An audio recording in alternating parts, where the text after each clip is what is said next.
মহামান্য আদালত, আপনি যদি আমাকে অনুমতি দেন তাহলে আমি আমার বিবাদী পক্ষের কাছে কিছু প্রশ্ন জিজ্ঞাসা করতে পারি।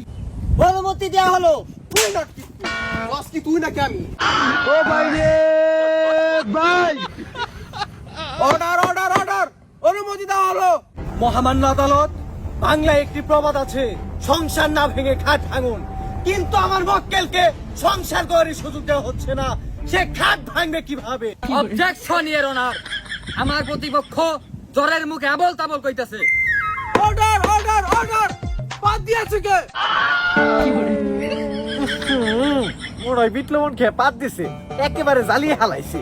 জজ সাহেব, আমি আমার নিজের চোখকে দেখছি, পাতটা 360 ডিগ্রি অ্যাঙ্গেল আপনার ডাইন দিক দিয়ে আইছে।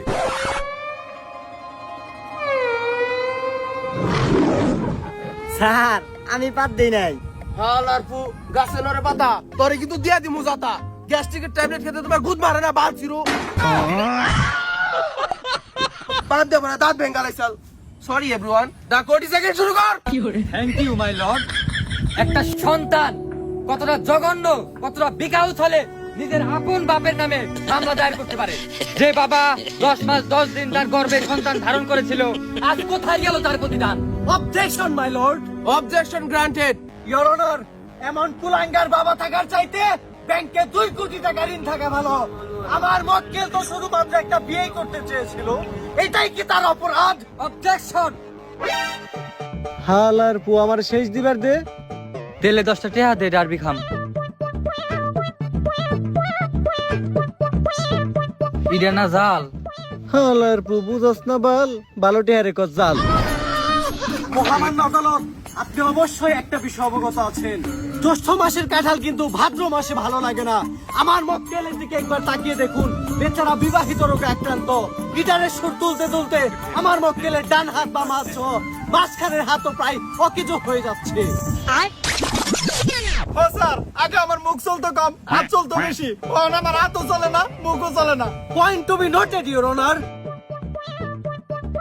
ওই আলাই মনে দজ বাঙ্গা রোগে আক্রান্ত, ওইটা আবার কি? আগামোটা ঘুরা ফিকু। Order order order, please silence. মহামান্য আদালত, দরকার পরে আমার সব নিয়ে নেন, তাও যৌবন ফুরানোর আগে একটা বউ এনে দেন। তোর কাছ থেকে নেওয়ার মতো কিছু নাই, তুই মেয়ে এলে চিন্তা ভাবনা করে দেখতাম। ইওর অনার, আপনি তো সচক্ষে সব দেখলেন। অবজেকশন ইওর অনার, বিয়া কি মামার বাড়ি মুড়ি নাকি যে গুড় দিয়ে পাক দিয়ে মহাবানে খেলালাম? ইওর অনার, ডিএনএ টেস্টের মাধ্যমে জানতে পেরেছি আমার বিবাদী পক্ষ একজন শিক্ষিত বেকার ছেলে, তার কোনো আয় রুজি নেই। সে বিয়ে করে বউ পালবো কেমনে? অবজেকশন ইওর অনার, আমার মক্কেল বিয়ে করে বউ পালবো নাকি হাঁস মুরগি পালবো সেটা তার একান্ত ব্যক্তিগত বিষয়। তোর বাপের কি? ও ভাই রে ভাই, মহামান্য আদালত, আপনি যদি আমাকে অনুমতি দেন তাহলে আমি আমার বিবাদী পক্ষের কাছে কিছু প্রশ্ন জিজ্ঞাসা করতে পারি। অনুমতি দেওয়া হলো। তুই নাকি আমি? ও ভাই রে ভাই, অর্ডার